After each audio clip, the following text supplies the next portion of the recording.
Good morning. We are returning to homework 1 with part 2 of the assignment.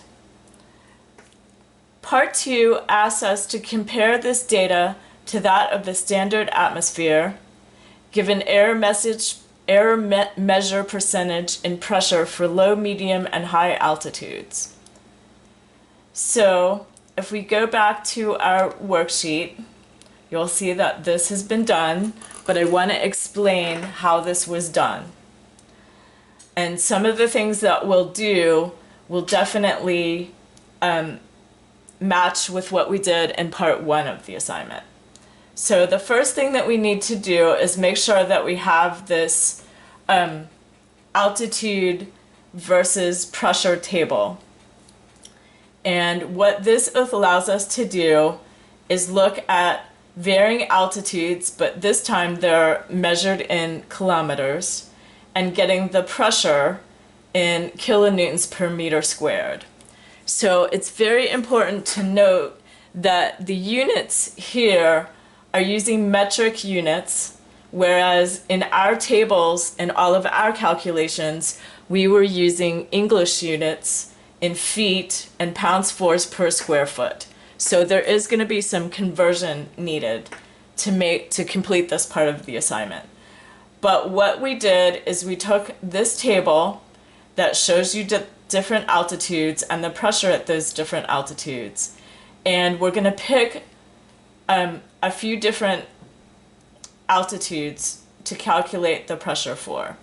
So the first thing that we're going to do is look at the pressure at 0. So when we're at an altitude of 0, we see that the pressure is approximately a little more than 100 kilonewtons per meter squared.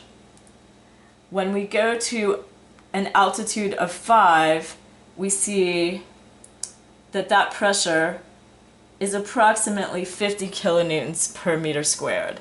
And so that's where I'm starting. We have an altitude of 5 kilometers, and we looked up in the table and we saw that our pressure is 50 kilonewtons per meter squared.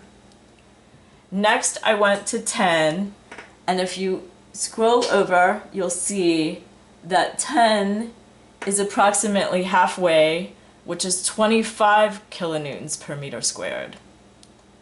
When I go to 20, I am going to approximately 10 kilonewtons per meter squared.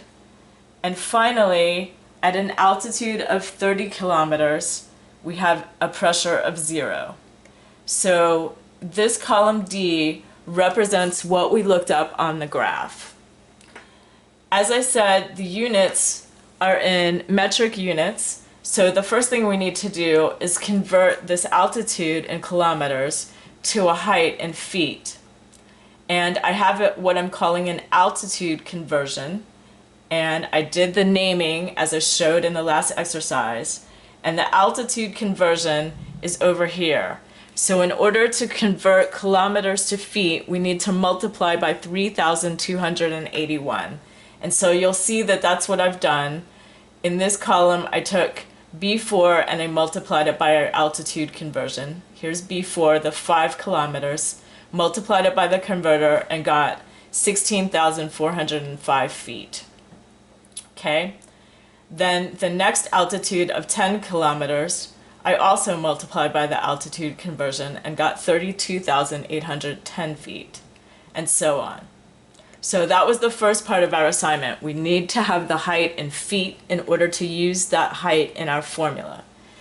So the next thing that we did is we need to convert this value that we looked up in the table, which gave us this kilonewtons per meter squared here. We really want to know what that is in pounds force per square foot. So we have a different conversion, and that's called the pressure conversion. And if we look that up, the pressure conversion is over here. We need to multiply kilonewtons per meter squared times 20.8854 to get pounds force per square foot. And so here are the resulting values. Again, we got this number by taking the altitude and then looking up the corresponding pressure based on this curve here for pressure. And now we're converting that to pounds force per square foot. Then the final step was I took this height in feet and plugged it into the formula that we used in exercise 1 to get the pressure in pounds force per square foot. And this is what we calculated using the formula. And this is what we looked up in the table. So that the homework assignment was to calculate the error based on the values here. So this is our calculation of what we expect to see as the pressure. And this is what the actual, the expected value here, and this is what we calculated. And here is the error. Again, the error takes the difference between these two values and then divides it by F4, which in this case is what our formula came up with. That should complete this assignment, part 2. Thank you.